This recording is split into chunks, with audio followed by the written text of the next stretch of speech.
Apa kabar Bang? Kelihatan enggak?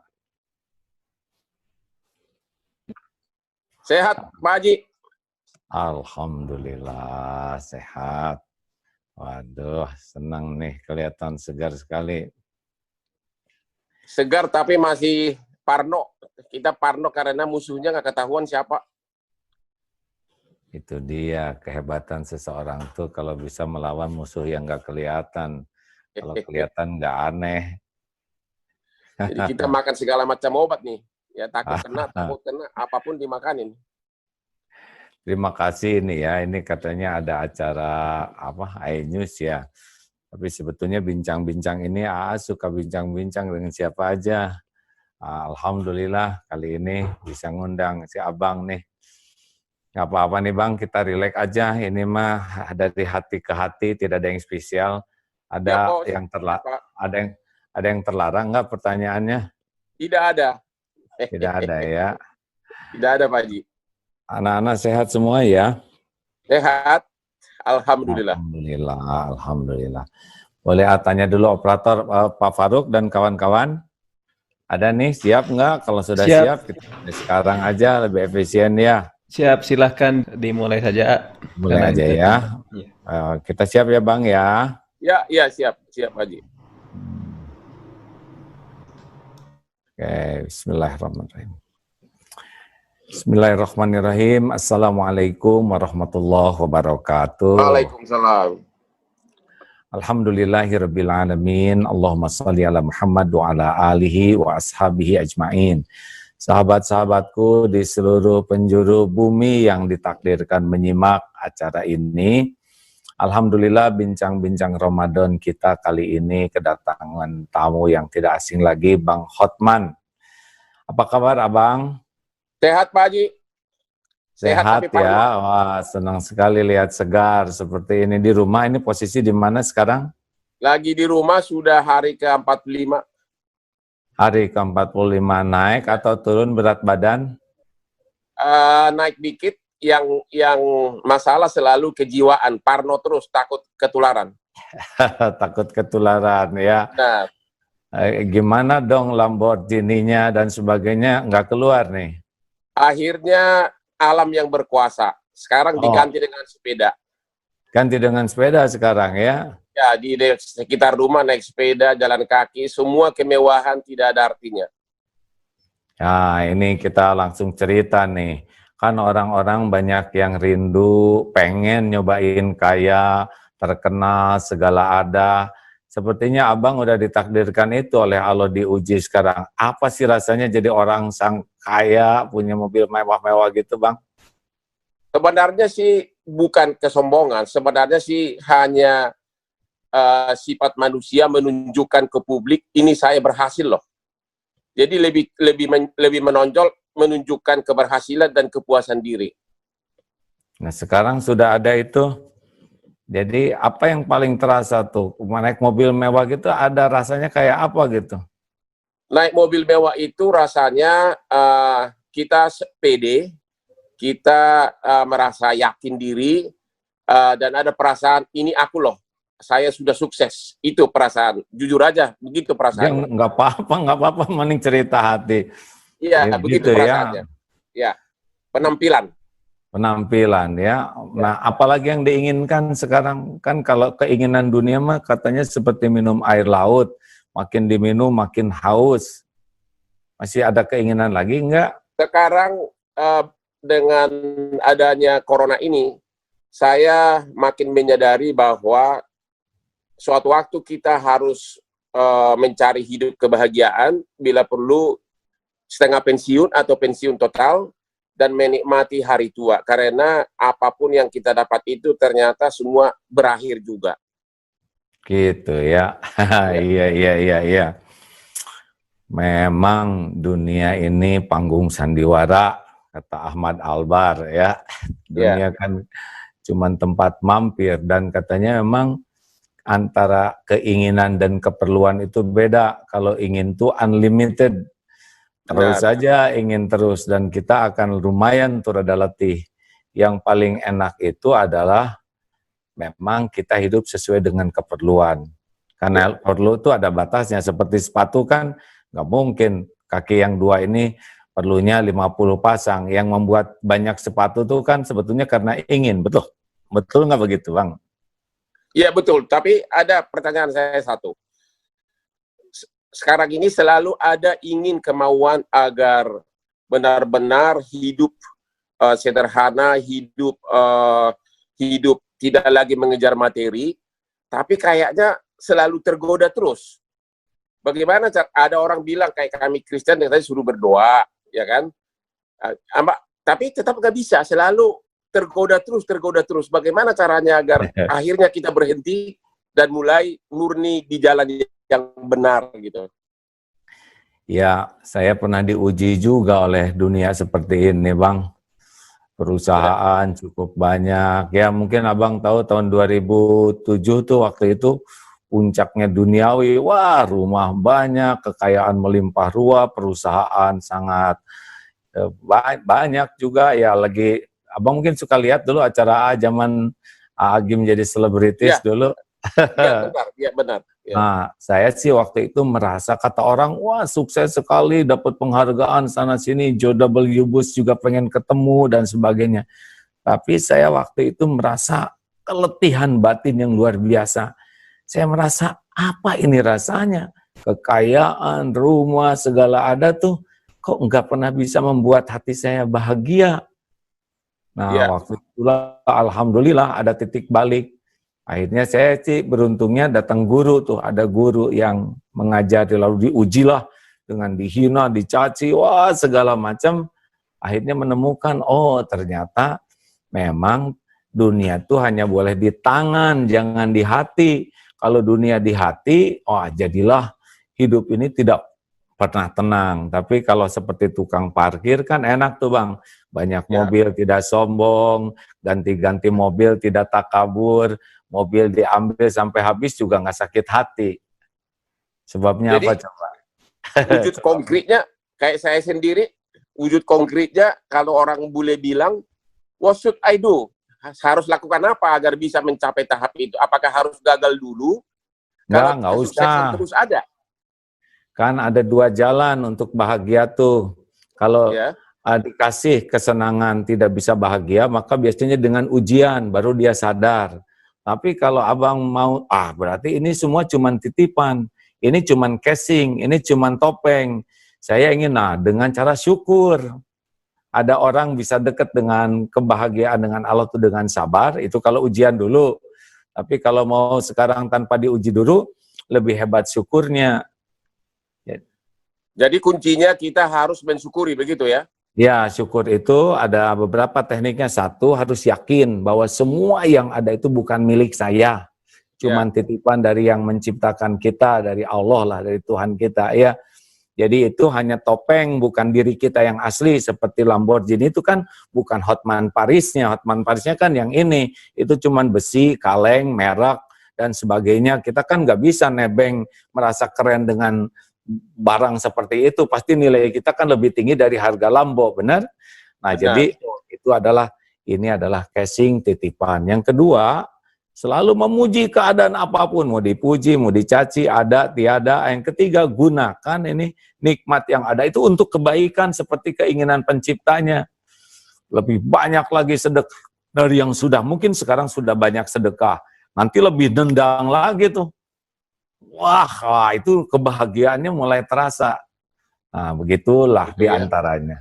Kalau itu kan, itu menyangkut kekayaan dan kepopuleran. Sekarang ada lagi, saya ini lagi populer. Tentu banyak godaan wanita cantik. Nah, itu bagaimana kita mensyukuri di rumah aja? Nanya ke saya.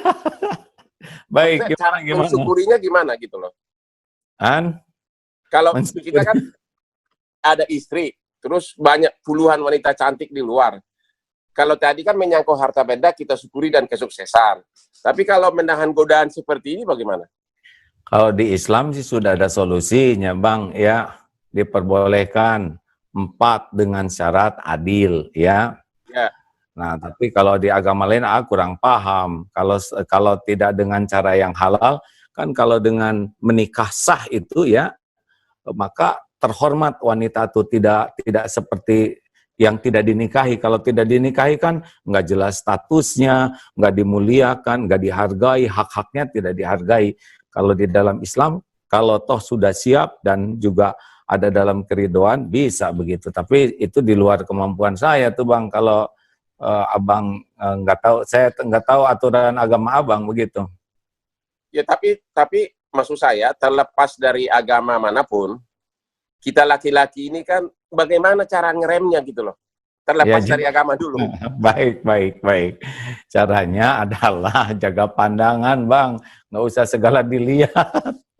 Kan nafsu itu datangnya dari mata. Mata yang tidak terjaga udah pasti membuat kepikiran dan hati dan nafsu, begitu. Makanya ada kalau di dalam agama Islam tuh godul basor, jaga pandangan. Karena udah pasti nafsu itu diawali dari mata. Nah ini susah nih, Abang ketemu banyak orang, caranya udah diam aja di sini di rumah.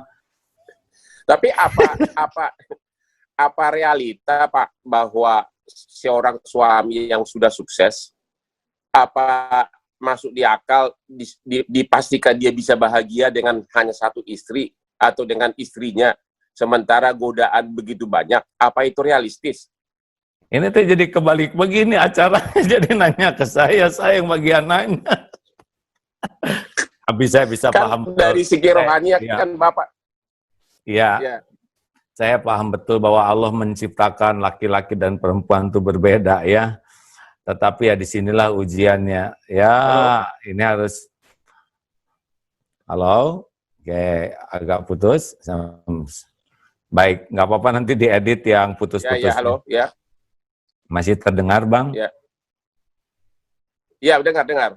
Ya, alhamdulillah. Iya, inilah ujiannya. Makanya hidup ini ujian tuh ada kelapangan, ada kesulitan. Ujiannya Abang harus betul-betul punya komitmen jaga diri, ya. Begitu ya?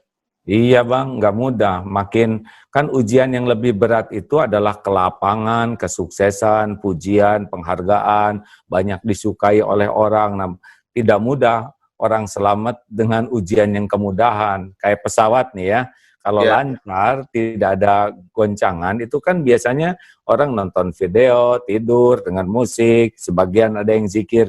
Tapi kalau sudah dikasih goncangan, turbulence, nah itu biasanya kuat tuh berdoanya, semua ikut jadi berdoa. Makanya ujian betul nih kayak posisi Bang Hotman ini. Usia berapa sekarang? Aduh, 60 ya? 60. Sudah 60. Kita cuma beda 2 tahun. Kan? Pak Haji berapa? 58? 58. Saya 62. Oke, ada pertanyaan satu lagi.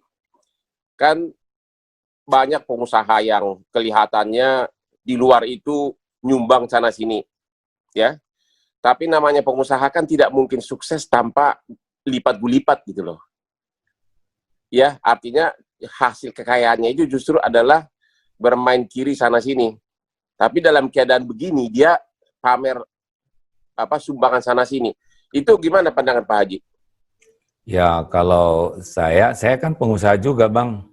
Ya. Saya ada beberapa usaha, bagi saya pantang sekali itu untuk mendapatkan sesuatu dengan cara yang tidak baik. Karena nanti tidak berkah. Cirinya rezeki tidak berkah tuh 3. Satu, hidupnya tuh sibuk aja dililit masalah berbagai urusan, sehingga dia tidak pernah menikmati kehidupannya, rezekinya, karena otaknya tuh terus dengan masalah. Yang kedua, di sini nih, di hatinya tuh selalu fakrahu baina ainai, selalu takut miskin, takut kurang, jadi terus mencari aja sampai dia tidak menikmati yang ada, karena otaknya tuh mikirin yang belum ada. Yang ketiga, rezeki itu sebetulnya yang bakal dia dapatkan tuh apa yang sudah ditakdirkan dia dapatkan. Tapi kalau rezeki kita raih dengan cara yang benar, tenang, enak, adem, ada masalah tetapi ya tidak pernah membuat kita tidak bahagia. Kemudian hati itu selalu kaya, tidak pernah ada persaingan apapun, dolar mau naik mau turun, ada apa, kayak sekarang gini tenang aja, karena yakin rezeki itu ada yang jamin. Dan rezekinya pasti dia ngejar sendiri. Nah caranya, makanya saya tuh tidak sependapat kalau semua pengusaha hanya sukses dengan begitu Bang, karena banyak juga pengusaha-pengusaha yang jujur. Kan dalam Islam tuh 2 Bang, orang tuh waktu menjemput rezeki dan waktu menafkahkannya. Ya. Yang membuat bernilai seseorang tuh kan kalau dia menjemput rezekinya dengan niat dan cara yang baik, maka dirinya lebih berharga dari kekayaan yang dia miliki. Sekaya apapun pasti yang dikenang tuh orangnya. Dan kalau udah dapat, maka dia distribusikan. Makin banyak yang sedekah, yang kelihatan yang tidak kelihatannya lebih banyak, dia tambah mulia lagi. Jadi uang itu selalu ada di bawah dia. Jangan sampai harta nyawa berharga, dirinya tidak punya harga. Kan para koruptor juga begitu. Jabatannya berharga, hartanya ternyata dirinya hanya pencuri, pezina, dan sebagainya. Terus bagaimana kita hidup bersembunyi di balik topeng begini? Saya yang mau nanya. Dah, Bang, giliran saya nanya. Oke, ya. Ya, Pak Haji. Senang nggak bisa ngobrol-ngobrol begini tuh? Senang, saya itu termasuk yang sering diundang Pak ke pesantren. Iya, saya sudah ke Tebu Ireng, ke Lirboyo, ceramah di sana berhari-hari. Gus Solah kasih gelar saya malah Gus, nama saya dikasih Gus. Gus Hotman Paris waktu itu di Tebu Ireng. Terus iya, ketua PBNU, Pak Prof kasih gelar saya Lora. Jadi katanya Gus Lora Hotman Paris, arti Lora katanya itu melayani karena saya sudah membantu ribuan orang di Kopi Joni memberikan bantuan hukum gratis. Nah, jadi saya sering diminta. Tayangannya Kopi Joni itu. Ya. Gimana rasanya bisa berbuat seperti itu? Apa yang mendasari dan apa yang terasa nih, Bang? Sebenarnya itu secara kebetulan saya 25 tahun sukses sebagai pengacara internasional dengan bapaknya Nadiem Makarim, Menteri Kehakiman, bapaknya Dr. Nonwar Makarim. Saya sukses, rezeki gampang dapat. Tiba-tiba Jalan Sudirman itu kan dibangun kereta api di bawah tanah. Sehingga saya jadi malas berkantor di Sudirman, pindahlah saya ke kantor di Kelapa Gading dekat rumah. Kebetulan dekat rumah itu ada Kopi Joni. Jadi saya sering mampir kalau pagi karena ada waktu tidak macet lagi. Dan teman-teman yang gratis pun kayak selebriti segala macam kalau minta bantuan datang ke sana. Akhirnya jadi populer. Tiap Sabtu Minggu itu jam 2 subuh seluruh Indonesia datang. Dari Poso, dari Kalimantan, dari mulai korban pemerkosaan, penipuan, semua datang. Sayangnya saya kewalahan. Jadi tidak ada maksud untuk populer, itu terjadi begitu saja. Begitu. Yang terasa apa? Yang terasa benar apa kata orang itu, kalau kita berbuat baik, hati kita itu lega. Itu yang saya rasakan salah satu. Minimum dosa saya selama ini sepertinya kok sudah mulai berkurang dikit-dikit gitu loh. Ini rahasia kita ya Bang ya. Ya. Kenapa kita dihargai orang? Ya. Sebabnya cuma dua. Satu, karena Allah pencipta kita mengasih karunia kepada kita. Ya. Abang dikasih kecerdasan, dikasih kemampuan berpikir, dikasih kemudahan, sehingga ketemulah dengan rezeki dan popularitas dan lain-lainnya. Betul? Ya. Sebab kalau ini dibuat minus aja, misalkan otak kita lemot, ya nggak bisa jadi pengacara. Betul tidak? Benar, benar. Ya. Atau badan kita dibuat punya penyakit kronis yang membuat kita susah bergerak, susah, tidak bisa. Jadi prinsipnya kita dihargai itu pasti karena Allah memberi karunia. Sepakat ini? Benar. Dan yang kedua, kita ini dihargai orang lain, penyebabnya adalah Allah menutupi aib, dosa, kejelekan, keburukan, kekurangan kita. Ditutupi, orang-orang tidak tahu. Bahkan orang yang terdekat dengan kita juga banyak yang tidak tahu siapa diri kita yang aslinya. Dan kalau itu dibuka oleh Allah lah, lihat sendiri Abang, ya nggak? Orang yang dibuka sedikit saja pada nyungsep, betul tidak? Benar, benar. Benar. Tapi bagi saya pribadi, sebagai seorang pengacara, kan berperkara itu kan harus bertarung tiap hari. Pilihannya hanya kalah atau menang. Terlalu susah bagi saya untuk pasrah begitu saja atau syukurin. Gimana itu rahasianya tuh? Itu bab lain, Bang. Ini babnya, bab yang barusan itu, bab kenapa kita dihormati orang, ya. Makanya kita supaya enggak kemakan oleh popularitas, tidak kemakan oleh ujub, takabur, rasa di hati itu ya. Maka kita harus, kalau saya diajarin guru saya itu dua itu aja. Ingat bahwa kamu tuh dipuji, dihargai orang karena karunia dari Tuhanmu, bukan dari milikmu. Dan kalau diambil seketika juga, apalah terpleset gitu ya, kita nginjak ke kulit pisang, kepala kebentur, koma, selesai itu pengacaranya, benar? Atau sekarang lah dikunjungi oleh Mbak COVID-19 misalkan ya. Ya. Kita kan kalau disilaturahmin COVID itu juga sudah bisa berakhir ini. Yang 60 kan udah berat tuh Bang, udah deket-deket ya. Benar juga tuh. Iya.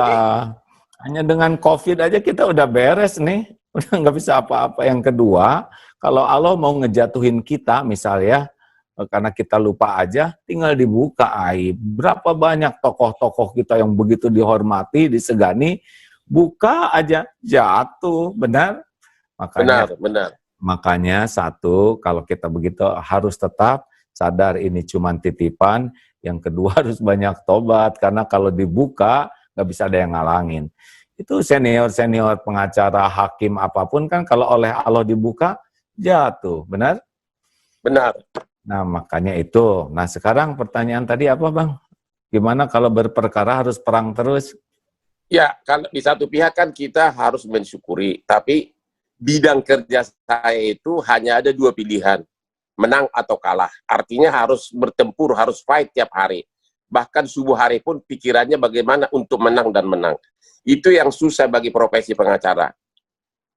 Itu teh mencari keadilan atau kemenangan, Bang? Pengacara kita harus akui bahwa bisnis pengacara itu kan sudah bagian dari bisnis juga. Kadang sudah tercampur antara kemenangan dan keadilan dan bisnis keuntungan. Sebagai pengacara normal, ya kadang kita yang penting klien menang. Sehingga kita tidak bahagia gitu loh. Subuh-subuh pikirannya kalau kalah bisa stres 2 bulan.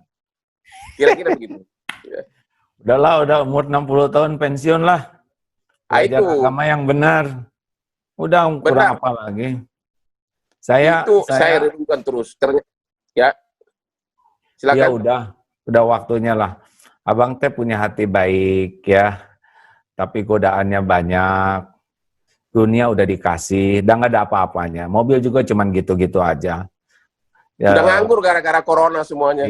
Itu cincin kok nggak dipakai sekarang? Kenapa di rumah nggak pakai cincin? Nggak pakai cincin nih. Semua follower juga udah nanya, mau dipakai apa? Orang tiap hari pakai baju tidur. Nah, kali-kali saya dengan senang kalau Pak Haji ngajak saya lah waktu Pak Haji lagi ceramah, nggak apa-apa saya ikut mendengarin. Boleh, saya suka sekali ceramah tentang ilmu hati, Pak Bang Hotman, ya. Bahwa sebagaimanapun kita nggak bisa bohong ke hati kita sendiri, ya. Benar. Bahwa kita rindu, makin lama kan makin dekat dengan kematian. Kalau Bang Hotman kira-kira ingin panjang umur nggak? Ya, dulu saya pernah mimpi agar umurnya 124. Gimana kalau stroke dari umur 61 semua orang enak nanti lihat kita masih hidup, Bang. Ya itu dia masalah, ya. Apalagi sekarang ini sudah parno, tiap menit kita parno gara-gara corona ini. Ya, jadi Bang, gini ya. Kalau saran saya sih udah usia segini sudah saya mah ngitungnya kalau Nabi Muhammad kan 63 tahun. Ya. Meninggal ya. Lagi puncak-puncaknya kesuksesan gitu, jadi masih seger-segernya. Sahabat-sahabat Nabi juga Abu Bakar 63, sahabatnya ada 3 orang tuh 63 tahun. Jadi saya matoknya juga, saya 63 tahun harus sudah siap pulang. Walaupun kan kalau umur tuh ada 3 rahasianya. Satu, waktu kita tidak tahu, itu rahasia Allah pencipta kita. Yang kedua, tempat, kita akan ngedatengin tempat kematian kita. Dan yang ketiga, cara. Kita tidak tahu caranya seperti apa. Kalau udah waktunya harus meninggal kan kita pasti mati. Orang mati kan cuma satu sebabnya, karena waktunya sudah tiba. Lalu nanti akan datang penyebabnya, penyebab itu bukan yang membuat kita mati, tapi jalan kematian aja. Tapi kan yang namanya sukses itu kita mati dengan mati terhormat, husnul khotimah namanya kalau di Islam. Supaya matinya baik, ya sudah sekarang tiap hari mikir baik, ngomong baik, berbuat baik, berhati baik. Karena Allah itu tidak nyimpan kebahagiaan kecuali pada kebaikan.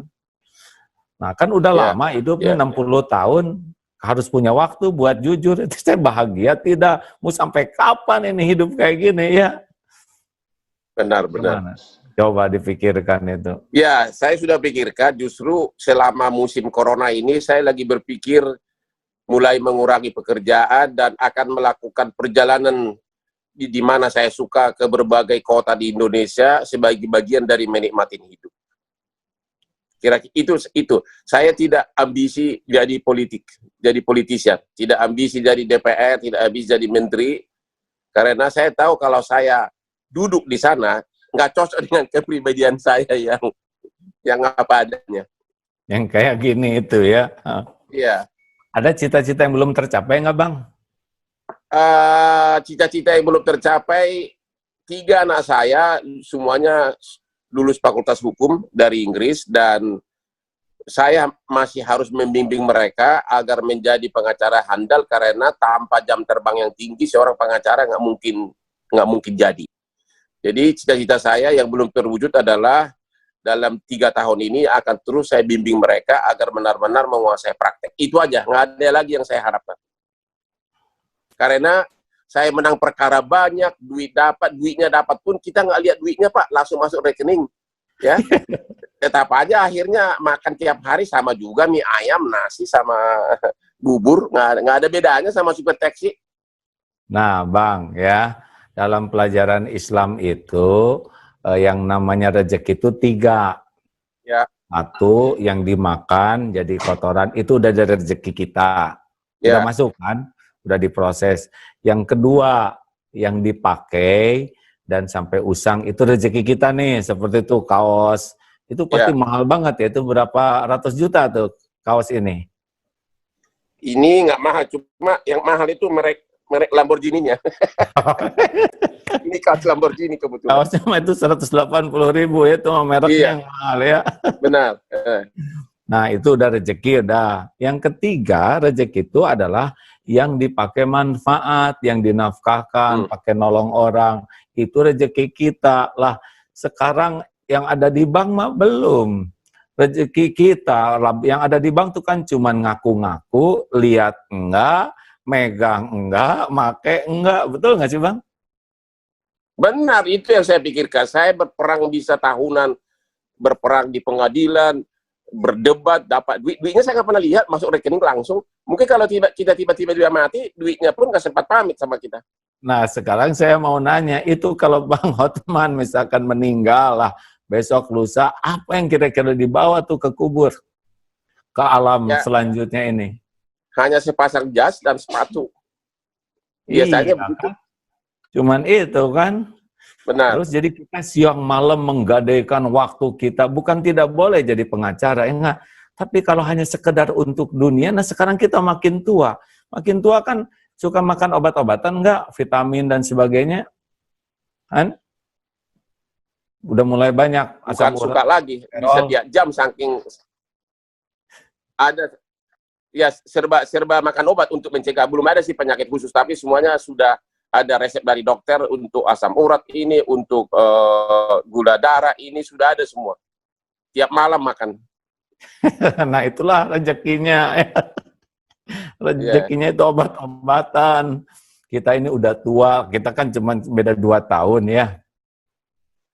Haruslah udah lebih dari separuh, udah lebih dari 3/4 kan kita hidup ini. Tinggal sekarang sisanya ini. Kita harus siap bagaimana masa tua yang indah ya. Hidup penuh manfaat, hati tenang, ibadah terjaga. Justru itu, kalau udah tua masih centil, ya tua pontang-panting sana-sini, hanya buat ngumpulin dunia dan dunia juga nggak dirasain. Terus di mana kita merasakan bahagia yang asli, betul? Kan bahagia yang asli di dalam, kita nggak bisa bohong. Betul, betul. Apalagi dengan musim corona ini kita jadi benar-benar banyak berpikir tentang arti kehidupan. Banyak maknanya. Banyak Apa coba sekali yang maknanya. didapat? Arti kehidupan apa yang didapat di selama jeda ini nih? Yang saya dapat itu tadi yang kita bicarakan dari tadi. Ternyata ada waktunya kita harus berpikir enough is enough. Enough is enough. Sudah waktunya berbuat lain selain hanya mengejar harta, membuat lawan kalah perkara, kepopularitan, dan sebagainya. Ada waktunya kita harus mencari hobi yang cocok dengan diri kita. Ya itu dia tadi. Sambil menunggu tinggal berapa tahun lagi gitu loh. Iya, ini apalagi kan 60 ini katanya virus itu hobi sekali sama yang di atas 60, Bang. Iya benar. Iya. Iya, sebetulnya ingat mati itu bagus ya. Dengan ingat mati kita tidak menyia-nyiakan kesempatan berbuat baik. Betul tidak? Betul. Harus banyak diingat kematian karena nasihat terpenting itu mati. Kalau sudah mati sudah selesai kita kesempatan berbuat baik. Kesempatan ibadah selesai, kesempatan berbuat baik selesai, tinggal perhitungan nanti di sana di akhirat ya. Nah, mumpung kita ada kesempatan nih Bang, harta dititipkan. Kemarin terkesan tuh ada seorang yang rumahnya dijual, mobilnya juga yang bagus-bagus dijual, diberikan APD dan dibagikan. Cuma celakanya sesudah dibagikan dijual katanya yang dikasihnya itu. Oh begitu ya. Jadi ya begitulah. Jadi dunia mah nggak ada apa-apanya Bang. Cuman gitu aja lah, nggak jelas. Cuman casing. Kan kayak casing. Gitu. Iya casing. Cincin juga cuman segitu-gitunya ya kan. Mau digimanain lagi? Jari cuman 5. Ya ini nih. Sekarang nggak dipakai lagi. Sekarang nih.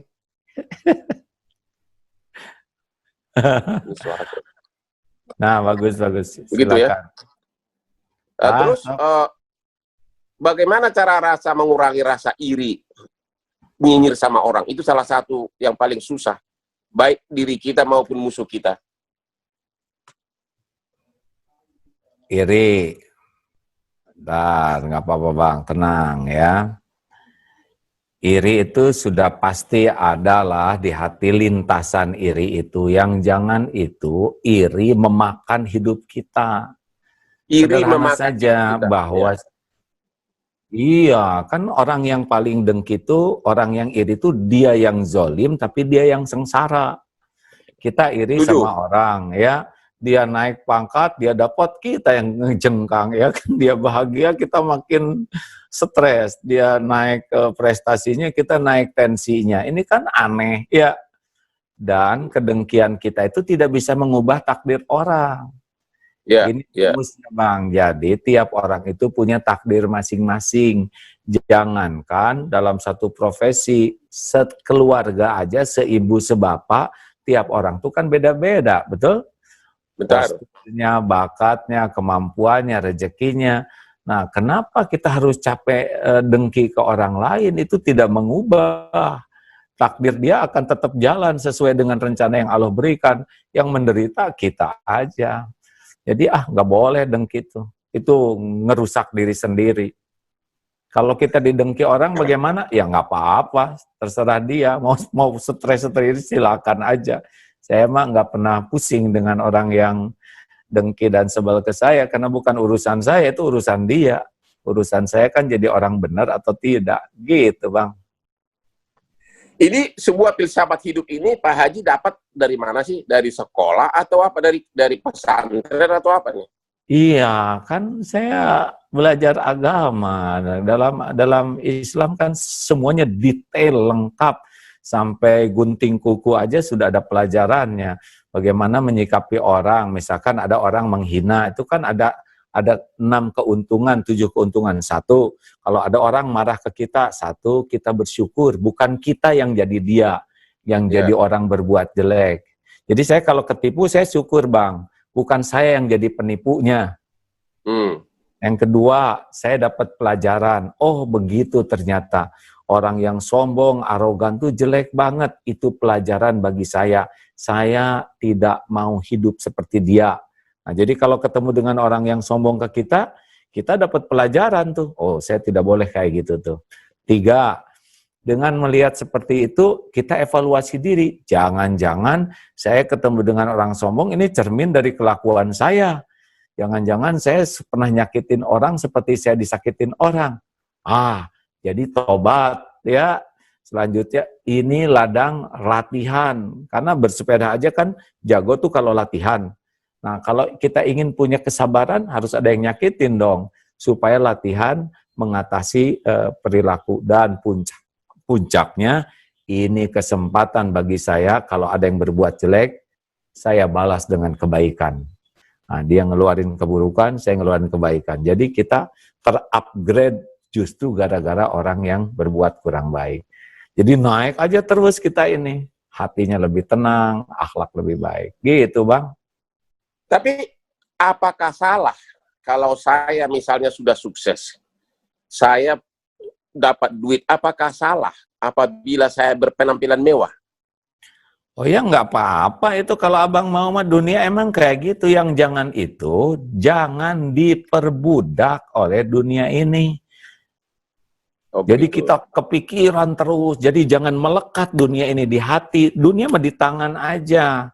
Kalau udah melekat di hati, dunianya nggak ada, robek kayak perangko, melekat di amplop. Kalau diambil perangkonya, robek itu. Nah, nggak boleh dunia ini bikin sakit hati, bikin capek. Ya saja, walaupun dunia kaya, ya relax saja. Ya. Nah, orang diperbudak dunia tuh dari bangun sampai tidur lagi. Angkat aja Bang, nggak apa-apa. Enggak, ada anak. Ya, terus nggak apa-apa. Jadi dunia ini tempat tinggal kita. Kalau takdirnya kaya ya nggak apa-apa. Yang jangan itu kaya dengan makan rezeki orang, satu tuh jangan ya. Yang kedua kaya dan nahan rezeki orang. Jadi kita ngumpul-ngumpul aja. Nah itu jangan.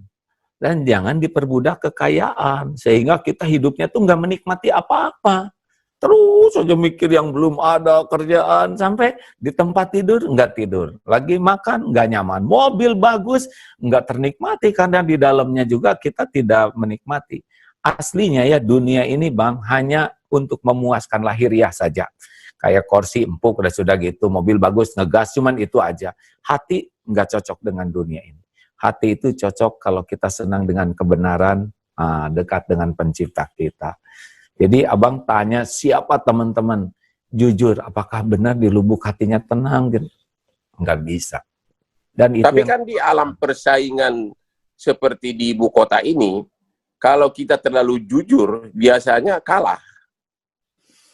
Ya itu mah terserah lah. Kalau saya mah yakin orang jujur mah tetap sukses ya. Begitu. Setidaknya kita nggak ngebohongin diri sendiri, kita punya kepuasan, oh saya ada. Mau apa kita punya sesuatu tapi kita tidak punya kepuasan terhadap pribadi diri sendiri, benar? Benar. Sambil bercermin misalkan ya, ini pejabat, sambil bercermin, sebetulnya saya itu penipu, saya pembohong. Orang menghormat gini, tapi dirinya sendiri tahu dirinya nggak ada apa-apanya. Cuman sampah yang pakai kemasan bagus. Terus kita mati apa? Jadi intinya suara hati jangan dilawan, begitu. Lah, kan kita tuh bahagia tuh karena kita bisa ngikutin suara hati nurani kita, Bang. Kekayaan kita termahal tuh kan hati nurani, benar? Para penjahat gitu itu ya? orang yang udah nggak punya hati, betul tidak? Orang baik-baik itu orang yang punya hati. Begitu ya? Itu kekayaan termahal. Nih, kalau dalam Islam kan, boleh saya ceritain dikit ya Bang ya? Ya. Bang tadi nanya belajar dari mana. Begini Bang, kalau dalam Islam Nabi, wahai Nabi kenapa engkau diutus ke bumi? Nabi Muhammad kenapa diutus? Innama bu'itsu liutamima makarimal akhlak. Sesungguhnya saya diutus ke bumi untuk menyempurnakan kemuliaan akhlak. Jadi kalau ingin tahu orang Islam yang benar, gampang. Lihat akhlaknya. Ingin tahu yang ibadahnya bagus, lihat akhlaknya. Karena ciri pemahaman Islam yang benar, ibadah yang benar pasti buahnya akhlak. Nah akhlak itu datang dari mana? Rasulullah juga bersabda begini, ketahuilah bahwa dalam jasad ini ada sesuatu yang kalau itu baik, baik seluruhnya. Kalau itu jelek, jelek seluruhnya. Itulah yang dinamakan kolbu atau hati nurani kita. Jadi orang tuh tergantung hatinya. Kalau hatinya baik, ngomongnya baik, mikirnya baik, sikapnya baik, dia akan bahagia tuh, karena Allah tidak menciptakan kebahagiaan dengan keburukan. Jadi, nah inilah yang agak jarang. Kita sering membagus-baguskan casing, tapi kita suka lupa untuk membaca hati dan membagus-baguskan hati. Padahal kebahagiaan itu adanya di hati. Sepakat, Setuju Bang? banget, setuju. Ya, itu Iya. saya sudah rasakan itu, terutama di puncak karir saya yang sangat sukses, tapi tiba-tiba datang musim corona ini, saya mikir terus tentang, akhirnya saya tahu bahwa pada akhirnya memang kita harus menyesuaikan kehidupan kita dengan suara hati kita. Nah, itu. Jadi, orang yang paling sukses, kan hati itu dibagi 3, Bang. Ada namanya hati yang mati, kolbun mayit tuh, para penjahat-penjahat yang nggak pakai, udahlah, yang biadab-biadab, termasuk sekarang nih kelihatan nih penjahat yang suka ngambil hak untuk orang miskin. Bansos atau apa, nah dia sunah itu udah orang udah bejat luar biasa. Mau casingnya apa, mau gelar, mau pangkat, mau jabatan, itu orang yang biadab. Hak orang yang kelaparan dia ambil. Sekarang, kalau ada yang begitu, nah itu orang udah nggak punya hati, mati. Yang kedua, orang yang hatinya berpenyakit. Nah, cirinya hati berpenyakit tidak ada tenang hidupnya tuh. Penyakitnya itu adalah diperbudak dunia, sombong, ujub, pendengki. Oh, ria itu udah capek tuh di hati tuh, Bang. Dan yang paling top adalah namanya qalbun salim. Orang yang hatinya bersih, selamat, sehat. Nah, inilah orang yang paling bahagia dalam hidup ini. Mau susah, mau senang, dipuji, dicaci, sehat, sakit, dia seperti berselancar di atas ombak. Ini yang harus kita miliki di masa tua kita, Bang. Orang yang punya hati yang baik, bersih, insya Allah bahagia. Gitu. Terima kasih, terima kasih. Ini saya makin yakin. Memang saya sudah mulai mengarah ke situ. Tapi dengan filsafat hidup yang baru saya dengar, ternyata arah saya sudah ke arah yang benar. Mudah-mudahan godaannya tidak terlalu kuat sehingga melenceng lagi. Ya, ada syaratnya, Bang. Harus berkumpul dengan orang-orang yang benar juga. Oh, begitu. Iya kan, bergaul dengan penjual minyak wangi, ikut harum. Bergaul dengan bisa bau bakaran atau terperciki api. Sekarang abang siapa teman-teman dekatnya? Kalau yang teman-teman dekatnya bikin abang tergelincir, abang bakal tergelincir atau pusing lagi. Tapi kalau teman-temannya yang ngejagain untuk punya hati, abang bakal menikmati sisa umur ini.